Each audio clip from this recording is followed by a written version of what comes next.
The most dominant driver in Formula One just compared the future of the sport to something fans never wanted to hear. And now, the man running F1 is stepping in to calm things down. This isn't just a disagreement. This is a power tension between the face of the grid and the direction of the entire sport. Let's break it down. Four-time world champion Max Verstappen has been openly critical of Formula One's upcoming 2026 regulations. He's called the new cars overly dependent on energy management, at one point describing them as Formula E on steroids. Behind the scenes, he even resisted simulator testing for the new car concept. Now, F1 CEO Stefano Domenicali has confirmed he's spoken directly with Verstappen multiple times and says those talks have been constructive. But make no mistake, this situation is far from settled. These new regulations weren't created in a vacuum. Back when they were finalized, the entire auto industry was shifting toward electrification.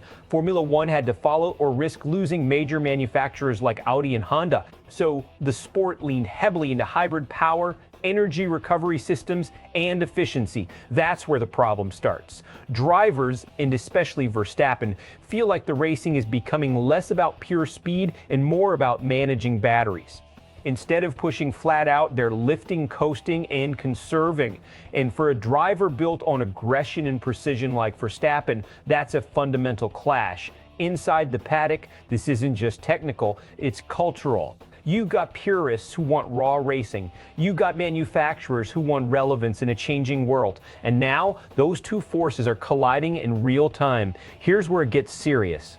If Verstappen is right, Formula One risks drifting toward a product that feels less like elite racing and more like controlled energy management. That's not what built this sport. But if F1 ignores the push toward electrification, it risks losing the very manufacturers that fund its future. That's the balancing act Domenicali is talking about. And it's razor thin. From a strategic standpoint, Verstappen's criticism carries massive weight. He's not just any driver. He's the most dominant figure on the grid right now. When he speaks, fans listen, teams listen, sponsors listen. So even if F1 leadership doesn't agree with him fully, they can't ignore him. At the same time, Domenicali is sending a clear message. No individual, no matter how big, controls the direction of the sport. That line about the sport is bigger than anyone, that wasn't random. That was aimed directly at keeping this situation from escalating, because if this turns into a public fight, it risks damaging the brand at a time when F1 is growing globally. There's also a governance issue here. F1 isn't a one-man decision system. Any major change requires agreement between teams, the FIA, and stakeholders. So even if Verstappen pushes hard, change doesn't happen overnight.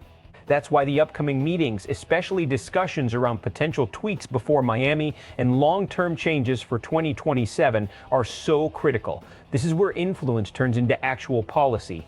Fans are split and it's getting louder.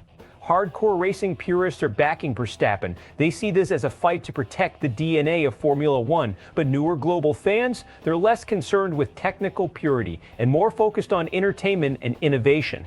Media coverage is walking a tightrope. Some are framing Verstappen as the voice of reason. Others see this as a superstar pushing back against inevitable change. And in countries like the Netherlands, where Verstappen's support is overwhelming, the reaction is even more intense. This isn't just debate, it's emotional. So what happens next? F1 finds a middle ground.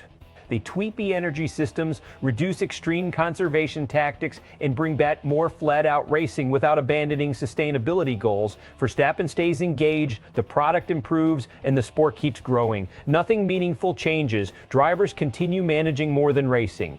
Frustration builds. And suddenly, you're looking at a situation where the sport's biggest star starts questioning his long-term future in Formula One. That's not just a driver issue, that's a business problem. So here's the real question. If the fastest driver in the world says the future of F1 isn't real racing, should the sport listen or push forward anyway? Because this decision won't just shape the next season.